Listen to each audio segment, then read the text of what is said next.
त्रिपुरा के मुख्यमंत्री के पद में परिवर्तन के कारण कुछ पुनर्व्यवस्थाओं के साथ नई कैबिनेट मंत्रियों की सूची फिर से प्रकाशित की गई है। कैबिनेट मंत्रियों की सूची इस प्रकार है। वर्तमान मुख्यमंत्री डॉक्टर मानिक साहा गृह मामलों, जेल, अग्निशमन और आपातकालीन सेवा को छोड़कर स्वास्थ्य और परिवार कल्याण, PWD, DWS को छोड़कर उद्योग और वाणिज्य, प्रशासन, चुनाव, सभी नीतियां और कोई अन्य विभाग जो किसी भी मंत्री को आवंटित नहीं किया गया है, इन सभी क्षेत्रों का नियंत्रण करेंगे। डिप्टी CM जिष्णु देववर्मा बिजली, ग्रामीण विकास, पंचायत सहित वित्त योजना और समन्वय, सांख्यिकी सहित विज्ञान, प्रौद्योगिकी और पर्यावरण के क्षेत्र को नियंत्रण करेंगे। मंत्री नरेंद्र चंद्र देववर्मा को जो क्षेत्र आवंटित किए गए वे राजस्व और वन यानी रेवेन्यू और फॉरेस्ट। मंत्री रतनलाल नाथ शिक्षा और कानून,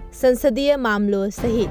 मंत्री प्रणजीत सिंह रॉय कृषि और किसान कल्याण, परिवहन और पर्यटन। मंत्री मनोज कांति देव खाद्य, नागरिक आपूर्ति और उपभोक्ता मामले, शहरी विकास। मंत्री रामपदा जमातिया आदिवासी कल्याण, उद्योग और वाणिज्य, हस्तशिल्प और रेशम उत्पादन। मंत्री शांतना चकमा सामाजिक कल्याण और सामाजिक शिक्षा, उद्योग और वाणिज्य, हस्तशिल्प, रेशम उत्पादन और IT को छोड़कर। मंत्री रामप्रसाद पाल गृह मामलों, जेल, आग और आपातकालीन सेवा, अन्य पिछड़े वर्गों का कल्याण, अल्पसंख्यकों का कल्याण। मंत्री भगवान चंद्र दास अनुसूचित जाति कल्याण विभाग, पशु संसाधन विभाग और श्रम विभाग। मंत्री सुशांत चौधरी सूचना और सांस्कृतिक मामले, युवा मामले और खेल, PWD, DWS। और मंत्री प्रेम कुमार रियांग मत्स्य पालन और सहयोग के क्षेत्र को नियंत्रित करेंगे।